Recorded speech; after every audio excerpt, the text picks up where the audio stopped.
Hi guys, welcome to Learn with Vidas series episode about learning to improvise a Chaconne.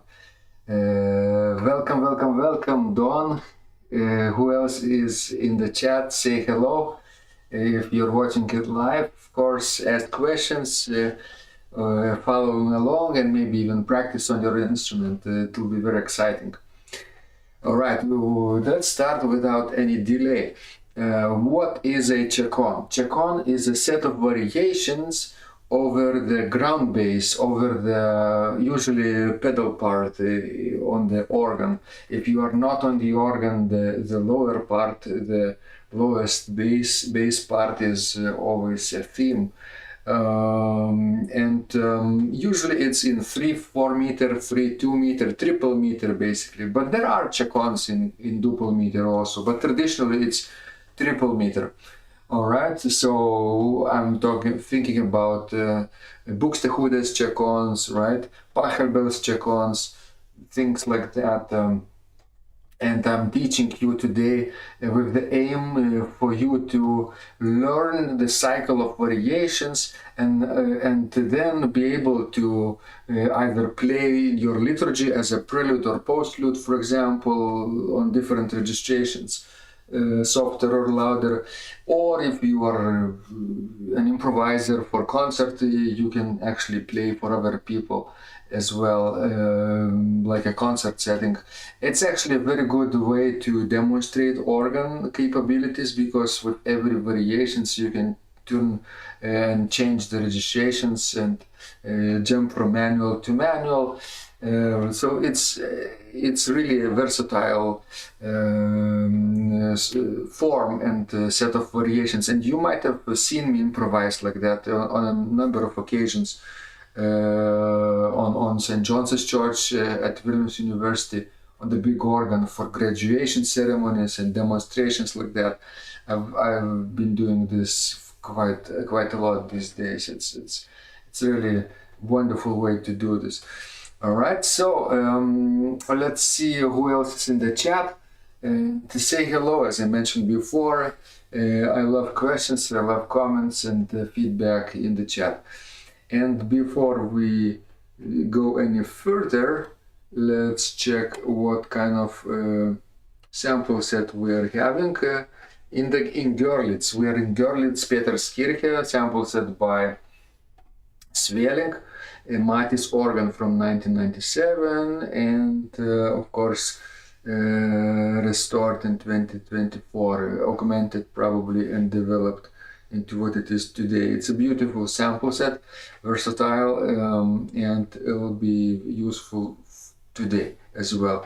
You might see our opening registration on the 8-foot stop, gross octava in the Hauptwerk, and 16 and 8-foot principals in the pedals. That will be probably enough for now, because of course I want obviously you to learn to improvise, not to wiggle around the registration changes and things like that for a variety of colors.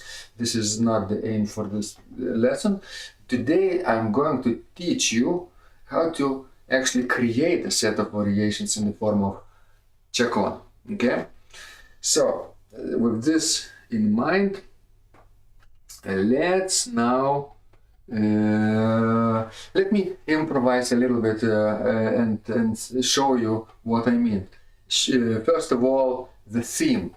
The themes usually in chaconne are around 4 measures long or 8 measures long. Sometimes they are repeated 4 plus 4, and sometimes they are just 8 measures long. Usually, as I mentioned before, it's triple meter, 3-4 or 3-2. And one of the simplest ways is to play a tetrachord, ascending or descending. Let's say we are in C major. In C major, let me show you the keyboard view. Here is the theme.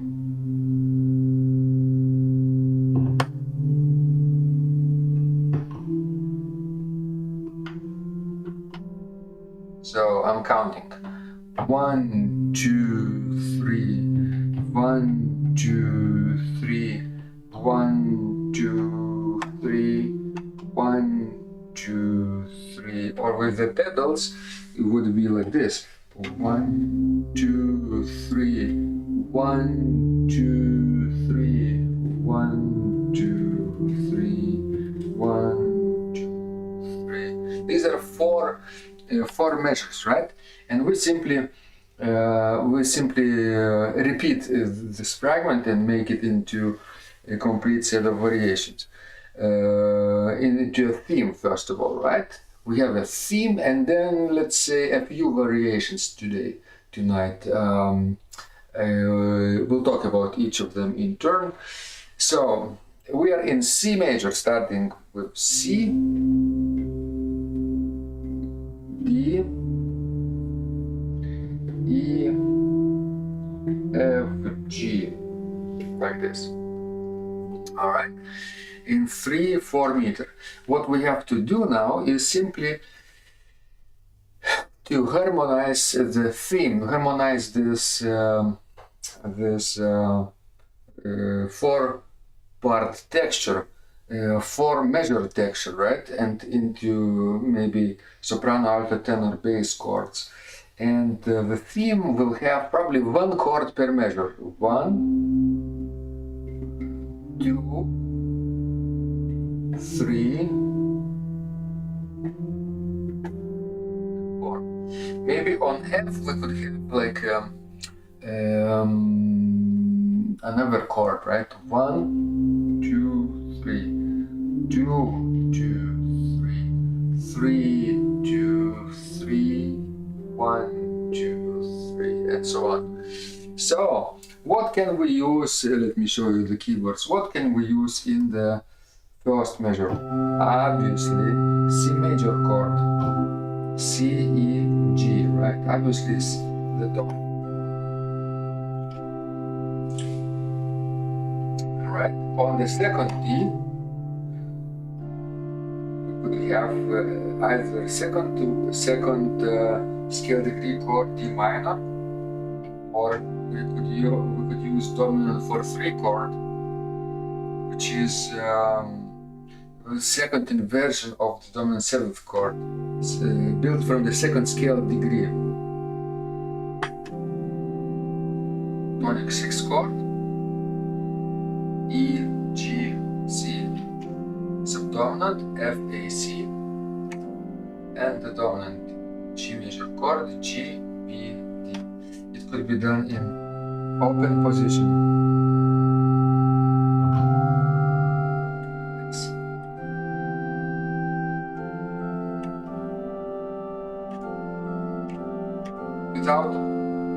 Without passing notes in soprano, would be this, or with passing notes.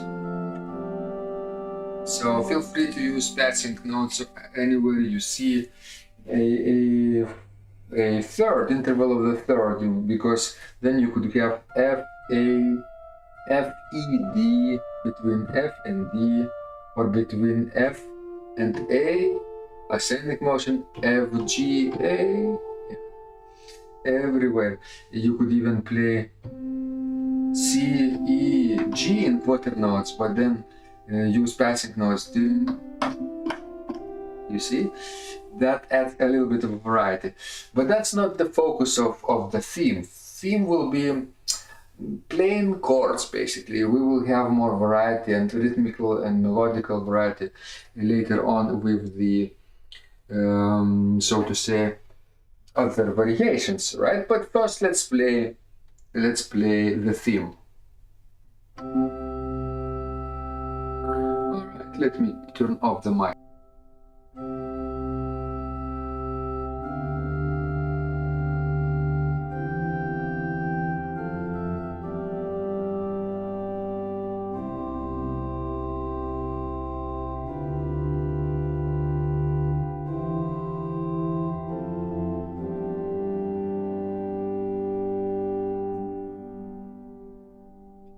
Okay, beautiful sound. At first I played 4 measures in open position, then repeated the same thing in closed position. Does it make sense? If you are with me, say yes or give thumbs up in the chat. It's important that you follow along with what I'm teaching and understand it actually. Then you could apply it on your keyboard, on your practice instrument very well. Choose a simple registration like a flute or two flutes or a soft principle like we're using today. I didn't want to do a large registration with principal chords for you with mixtures just yet because I'm talking, and large registration will come of course later. All right. So now let's do it one more time. Don is asking, can you repeat the chords? Yeah, of course. And there are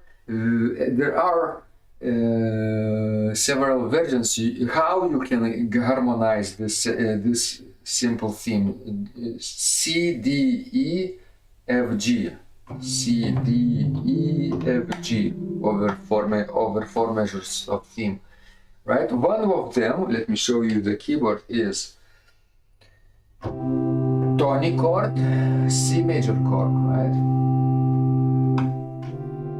Dominant of 3 chord from the note D. Tonic 6 chord from the note E. Subdominant and dominant. And since our 4 measures theme is ending on the dominant creates like a question mark. It creates a tension, and basically expectation to continue. After the dominant, we want to have a tonic again, and here we have another.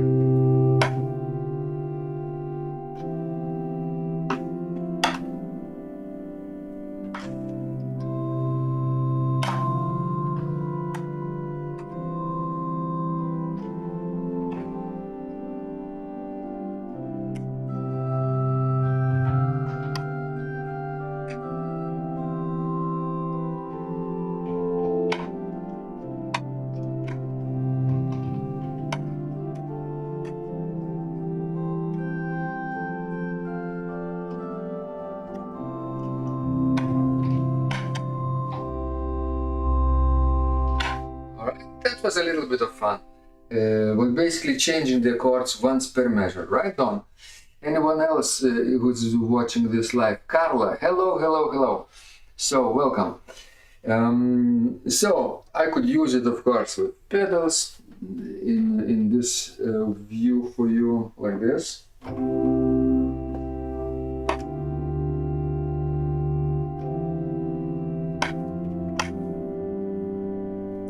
Or 1 octave lower.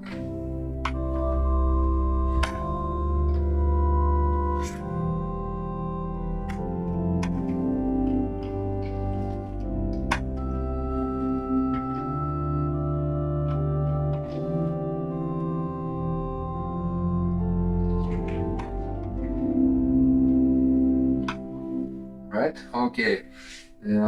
Simple but elegant chord structure. There is a variation of this chordal structure which you could use in the second measure. So let me show you. Tonic chord at the beginning, but then instead of dominant for 3 chord, which in closed position would be D, F, G, B, in SATB position, like this. You could have actually second scale degree chord, D minor chord basically, D, F, and A. And the way to connect it, it's actually very simple. The bass goes up, C to G, C to D, and the 3 upper voices goes downward to the nearest chordal note of D minor chord, downward, either by a step or by the minor third. together they do this. If you do this, going upward like in the bass, you have a problem. It's a forbidden parallel fifth and parallel octave situation. Octaves in the bass and tenor, and fifth between the tenor and the alto, or between the bass and alto. So the only way to solve this elegantly is to move in the opposite direction, bass and the upper voices, like this. And then tonic 6 chord, E, G, C. So dominant chord F, A, C, and the dominant chord G, B, and D. Right? Does it make sense? Hope it does. So very simple way. I don't know which I prefer actually. Either, let me show you, either this or this. This actually with the dominant passing chord, it's a passing dominance for 3 chord actually, between tonic and tonic 6 chord. It's actually more elegant because the dominant dissonant chord, 4-note chord, is actually creating more tension than the simple second scale degree root position chord. So maybe let's use it for our purposes like this.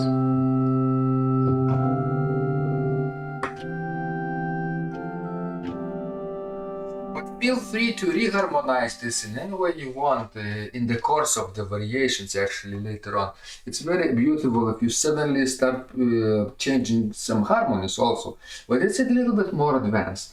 I don't recommend it to do it, you do it right away. Alright, so that's step 1, creating the theme and harmonizing, right?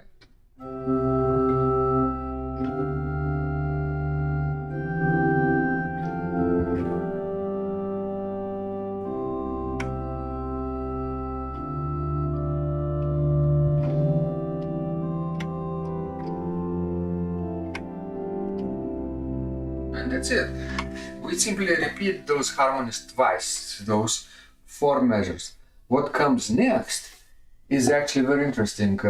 Now we can create variations, variation number 1, but this variation will be in different rhythmical values. Usually we start slower note values like in dotted quarter notes, dotted half notes, right?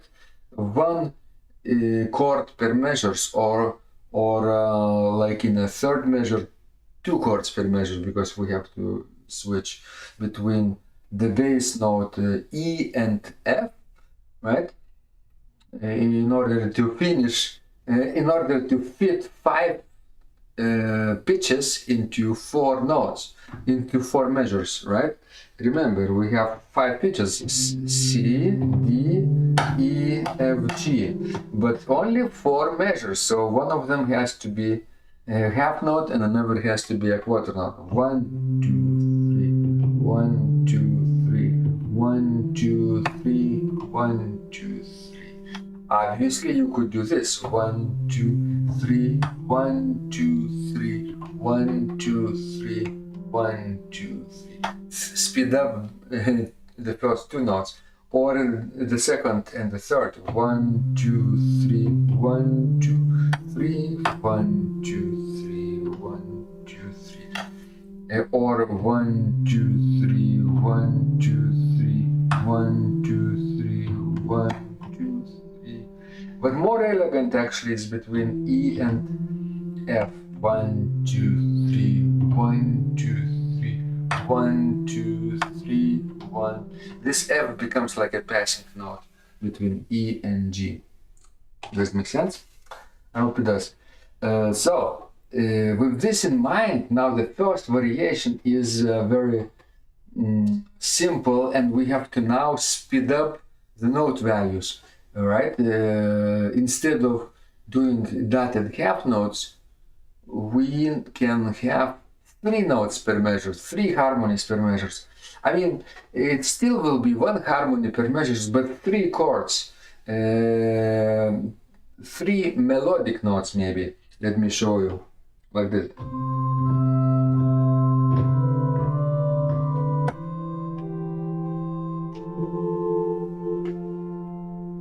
Like this. 1, 2, 3, 1, 2,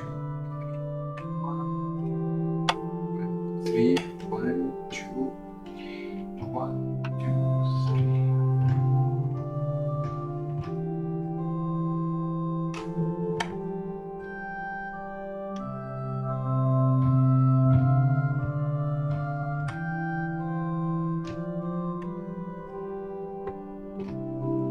Right? It already sounds quite beautiful if we only have two notes, one in the right hand part, the one in the left hand part. If we only have 2 voices, soprano and the bass, it already sounds nice, because in Baroque way of playing, what we have to do if we want to have many voices, right? Those voices, like 4 voices, right, or 5 or even 6 voices, those voices become less and less and less melodic. They are more harmonic. They are more and more stationary if we have many voices playing together. But if we have 3 or even 2 voices, like I just played, then they have to be very melodically involved, moving all the time to create the illusion of harmony, you see.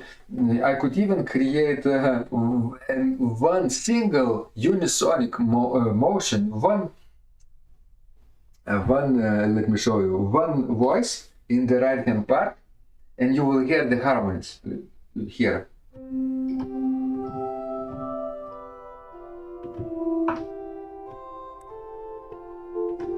One, two,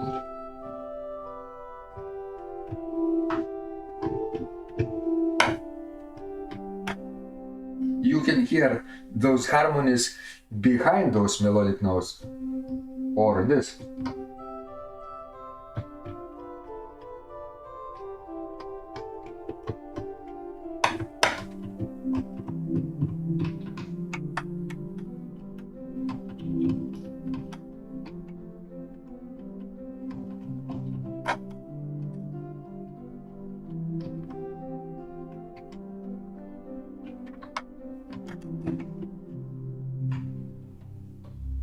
That was one single voice, right?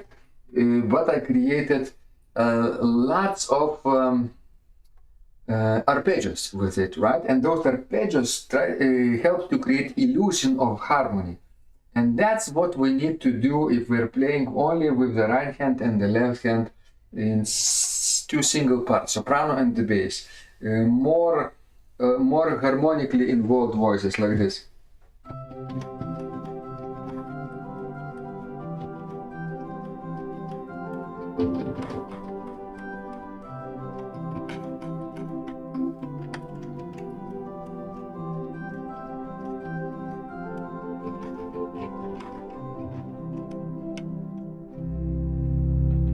Right? And what I did is to create lots of contrary motion between the hands and creating arpeggios using chordal notes, right? Between the hands. But basically those were only 2 voices I played.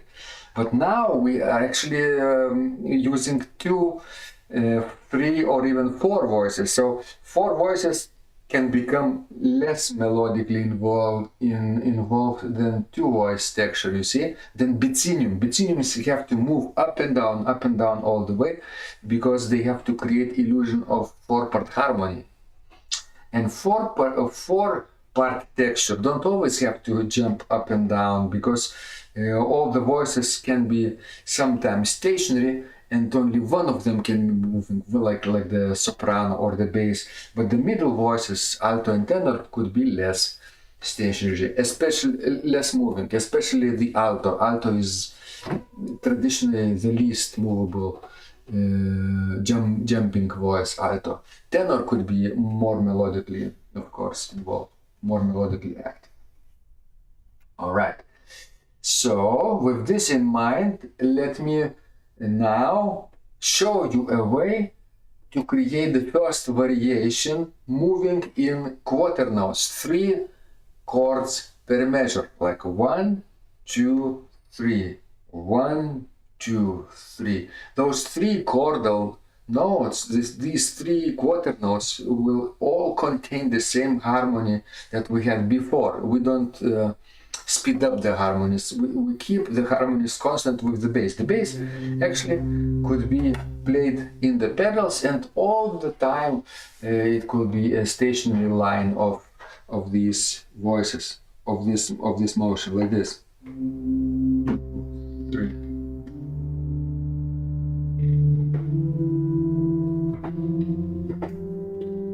Okay, that could be actually our theme, or the exposition of the theme before the chordal texture enters.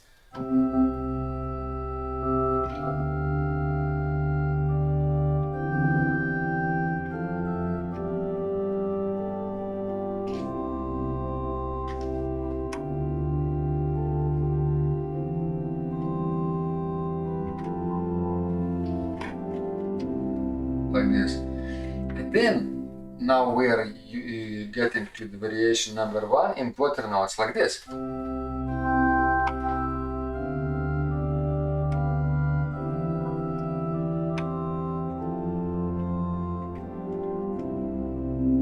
can use occasional 8 notes when you have, of course, the ascending and descending thirds, like passing tones. You can use that, but most of the time I use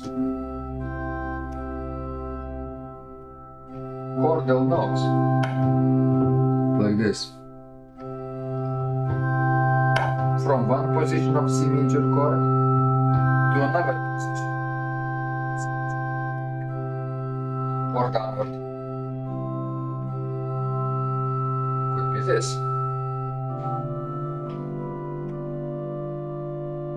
The next one, right?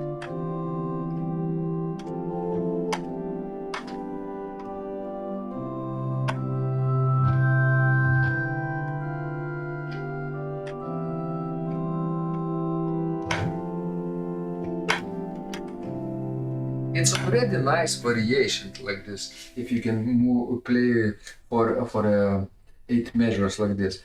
But the aim is for you to be a little more flexible with this and play quarter notes. Now, if this feels difficult, it is difficult actually to play at the concert tempo. I'm using a concert tempo right now for you, but probably you should practice it at twice as slow speed, 50% speed, like this. Not 1, 2, 3, but 1 and 2 and 3, and add a 8 note, all right, in your mind, and it would be like this: 1 and 2 and 3, 1, 2.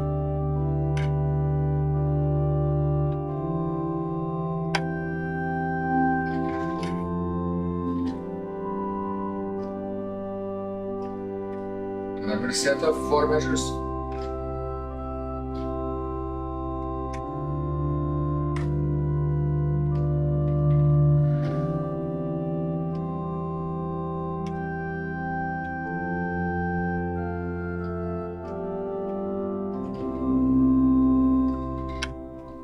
Like this. Sometimes you could play in the bass 1, 2, 3, 1, 2, 3, 1, 2, 3, 1, 2, 3, or this way: 1, 2, 3, 1, 2, 3, 1, 2, 3, 1, 2, 3. Move between F and G, right? Or between E and F. All right. So one more time for you, demonstrating this in a little faster.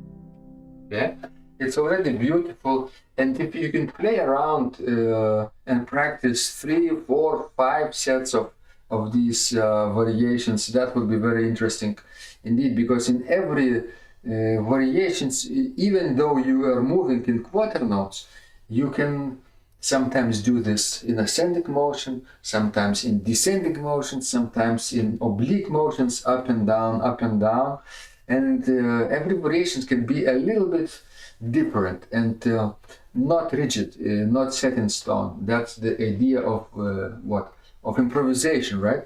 We have a rigid form, Chaconne, right? And a rigid theme, C, D, E, and F, and G, those 5 pitches in the bass. But everything else could be quite fluid, and you would actually create interesting texture as you go along. So that's what I actually suggest, not memorizing what you're playing in variation number 1, variation number 2, 3, and 4, not memorizing, but actually experimenting with ideas in downward motion, ascending motion, in arpeggios, all things in between, right? Sometimes this way, sometimes that way, and it's probably no one best answer here, no one best solution. You could have like 100 really great solutions here to this question, right? And don't try to memorize, that's what I'm trying to say. Okay, next, after quarter notes we could have 8 notes. I already hinted some things like that, and the way to do this very simply is by imagining passing notes and neighbor notes, passing tones and neighbor tones in the soprano voice, in the tenor voice, even in the alto voice. For example, between C, E, and G, you could have passing notes like this. Between G, E, and C, you could have like this. All moving in a nice descending stepwise fashion. Sometimes you could have a little bit of passing motion and sometimes neighbor motion. Between C and C, you could have, between 2 repeated notes, you could have C, B, and C. Or between C and C, you could have upper neighbor tones. Yes, or even like this. 1, 2, 3. 1, 2, 3. That's already nice 8-note motion in the right hand part. Between this, or 1, 2, 3, or 1, 2, 3, 1, 2, 3, 1, 2, 3, 1, 2, 3, 1, 2, 3, 1, 2, 3. So the idea is to have a nice chordal tones on every beat. If it's a C major chord on beat 1, 2, and 3, you would have either note C, either E, or G. But on the weaker beats, in between those 3 notes, in between those 3 beats, you could have passing notes or neighbor tones. Like this. 1, 2, 3. This next measure.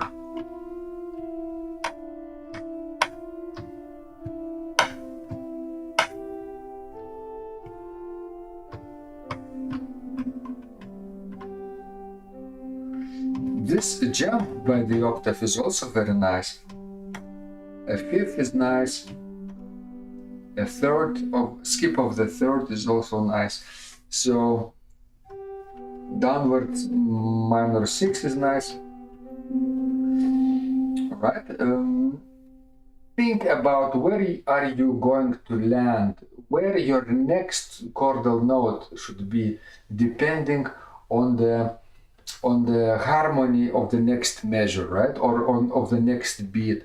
And that's why, for example, my pedals will play the same: C, D, E, F, G. But my moving hands could be like this.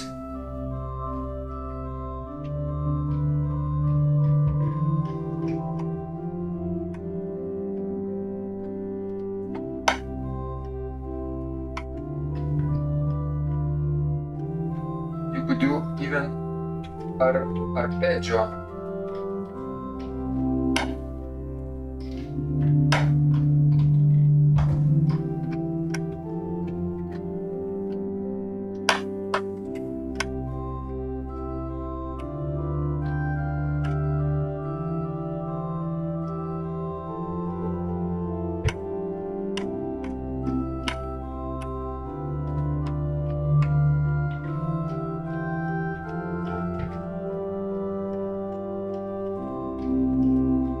Like a trio.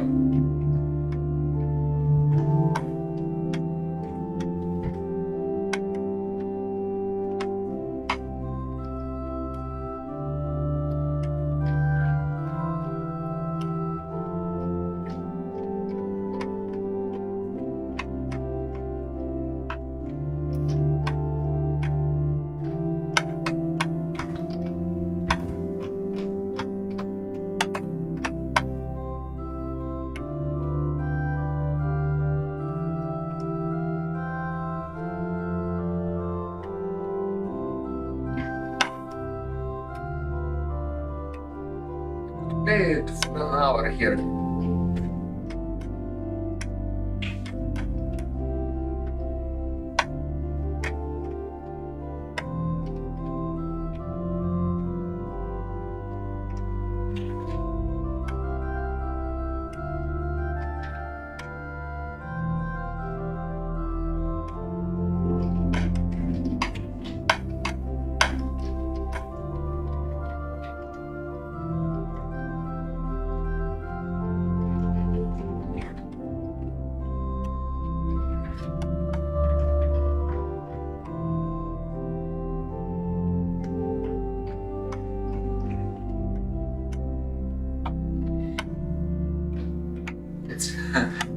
It's a nice variation.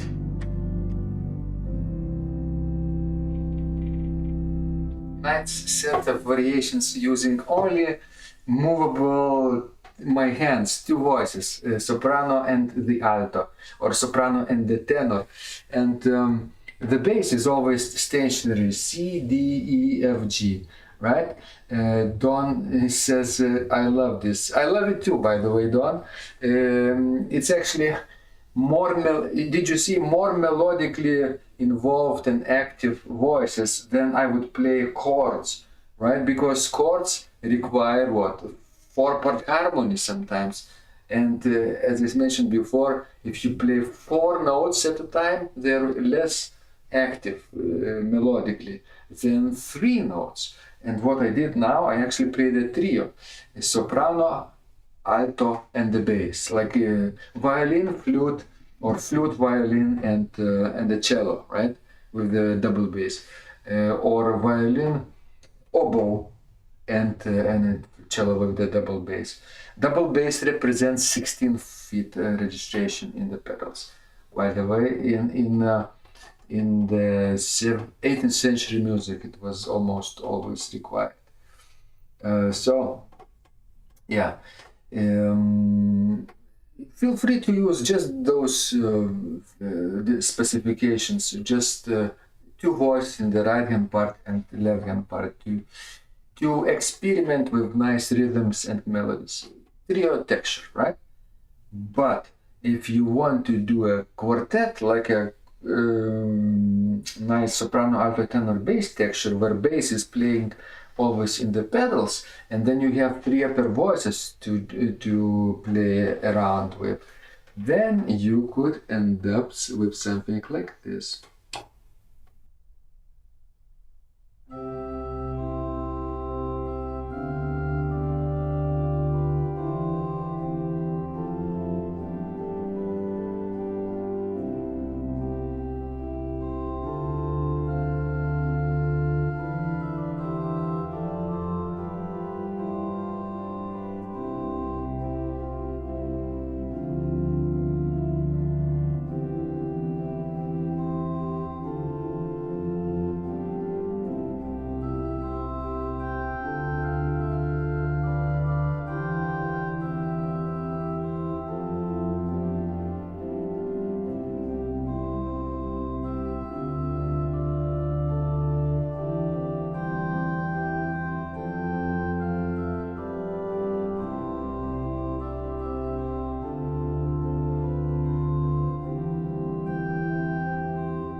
Right? So what I did here was quite spontaneous set of variations over the 4 or 8 measure theme of ascending motion, stepwise motion between C, D, E, F, and G in C major, 3/4 meter. And you might have noticed when I started speeding up my textures and rhythms, after 8 notes, I added a little bit of 16-note variations like tan ta ta tan ta ta tan ta ta tan ta ta tan ta ta, right? It has actually Latin name to this beautiful rhythm, pam pa pa pam pa pa pam pa pa pam. It's called figura corta, and it actually symbolizes joy. And in this actually C major tune, C major theme, it's very appropriate to sometimes introduce this pam pa pa pam pa pa pam. It's not exactly like running 16-note rhythms all the time, pa pa pa pa pa pa pa pa pa pa pa pa pa pa pa pa pa pa pam, which could come later. But pam pa pa pam pa pa pam pa pa pam, figura corta, only has 3 notes: long, short, short, long, short, short. So before we learn figura corta, pam, like 8 note and 2 16ths, 8 note 16 16, 8 note 16 16, we could use actually 3 notes of equal rhythmical values, which is what? A triplet. So let me demonstrate a triplet for you.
Now, figura quarta.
And so on. Did you notice that actually started slower, then sped up my rhythms, and then finished actually slowly again? That's a nice way to do this form, augmenting the tension, increasing the tension, and then reducing the tension towards the end, right? Because you want to, in Baroque period, unlike Romantic period, you don't do the dramatic motion with the runs, passages, chromatics, right? Like in Romantic period or late Romantic period. A lot of times you end up where you started. If you started slowly, you speed up in the middle and then end up slowly again. Not always, but there are very typical examples of this in Handel's Chaconnes, in Pachelbel's Chaconnes, for example, too. Chaconne in F minor, in D minor by Pachelbel do this as well. But Buxtehude, for example, does something different. He starts slower and then speeds up and develops more into an active, even conclusion. So there are ways to approach this creatively, whatever way you seem you seem to be enjoying the most at the moment. All right, so that was basically the idea behind those chaconnes. We touched 8-note motion, triples, right? Even figura corta, tan ta ta tan ta ta tan. How about now 4 notes per beat, which I already demonstrated for you, but didn't actually introduce and didn't talk about it. 16-note rhythms could be approached very simply by playing arpeggios. 1 ta ta ta, 2 ta ta ta, 3 ta ta ta. Right? 1, 1, 1.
Only play it with my hands now without any feet, but I don't think the feet were necessary, right, for this. Again, if you do arpeggios, you could actually get away with simple tube architecture with bitiniums all the time. But now, if we want to play melodic variations, more melodic, then you could actually introduce the stepwise motion in the hand parts like this.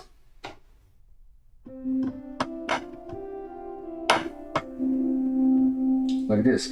1, 2, 3, 1, 2, 3, 1, 2, 3, 1, 2, 3, 1, 2, 3, 1, 2, 3, 1, 2, 3, 1, 2, 3, 1, 2, 3.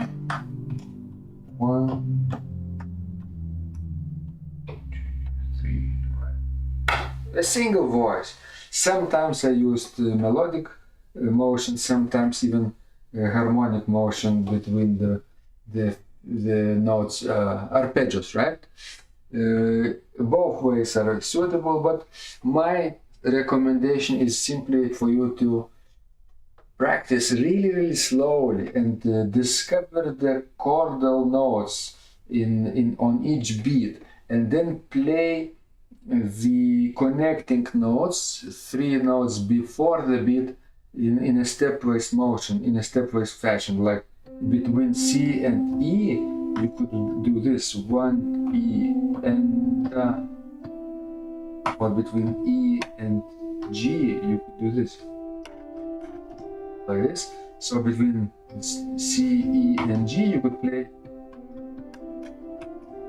like this, or between G, E and C you could play this,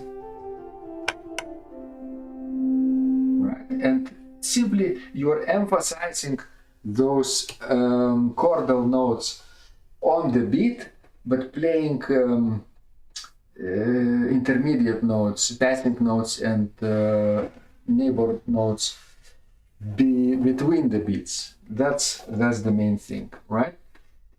Beautiful way of imagining this chaconne.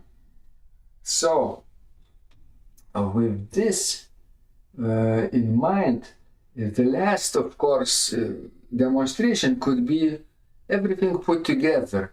The slow note values were exactly 1 measure long, right? Dotted half notes, quarter notes, 3/4 notes per measure, 3 chords per measure, then 8 notes, right? What else? Triplets, figura corta. We could have 16 note runs, and even faster, 30 seconds if I can get it to work, like this. But that's actually not a bad idea, because Pachelbel uses variation like this in his partita was got 2 Das ist Wohlgetan. You could check it out.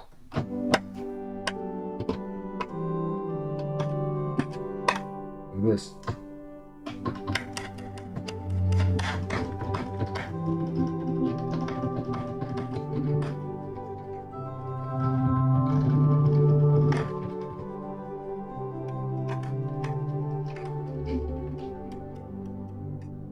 Like this, always arpeggio, so that's 30-second notes. You could do this, but probably without pedals. This variation actually doesn't require pedals at all. So if you're playing on the keyboard, on the harpsichord, on the piano, on the organ without pedals, you could play faster than with the organ with pedals, using the pedals. Yeah, I could play with pedals with my feet, for example, and still play 30 seconds, right? Like this, for example.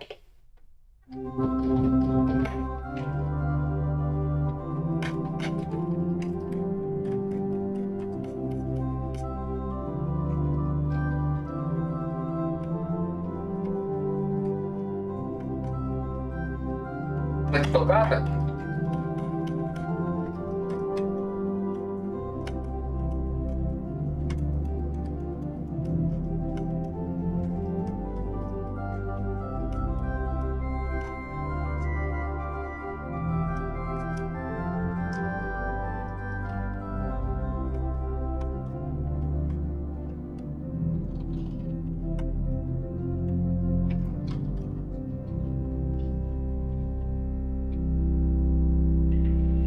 Okay, so now let's do the final test, final result.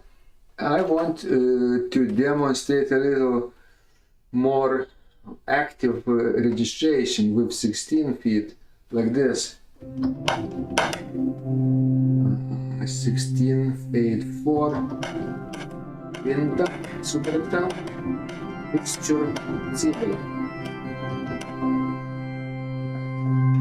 And maybe even 16/8 super octave 4 mixture.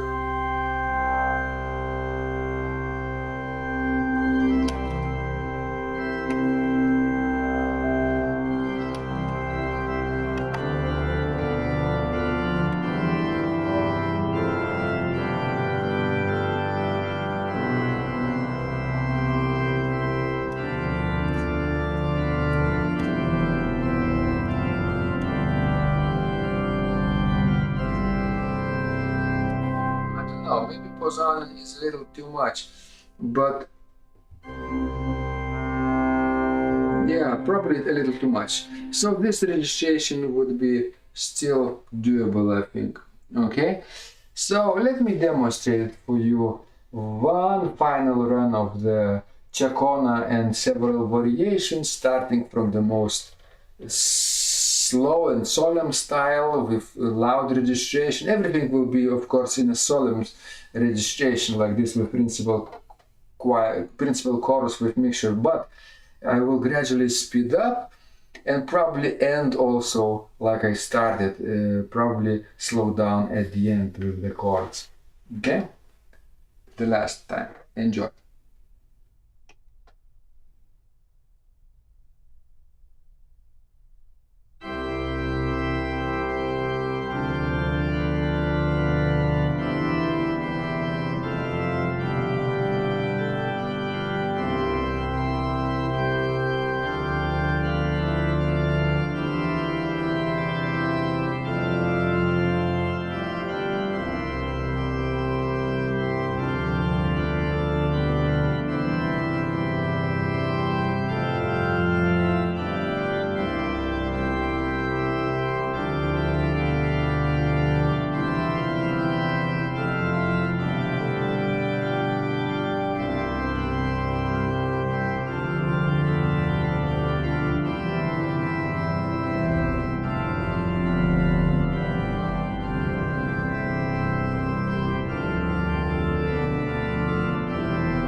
So that was a little bit of overexcitement here.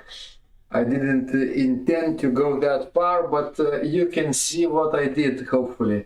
What I did is actually I improvised a set of Chaconne variations in C major, then I did a little bit of modulation and improvised a set of variations on the G major, right, on the dominant key area. Then I did another modulation into E minor area, and then another set of variations, right, on the third manual, then back to the first manual in A minor, and I think I finished in C major again. So, and I added a little bit more stops all the way to the cornets, trumpets, couplers, posaune, right, in the pedals, and trumpet and bass.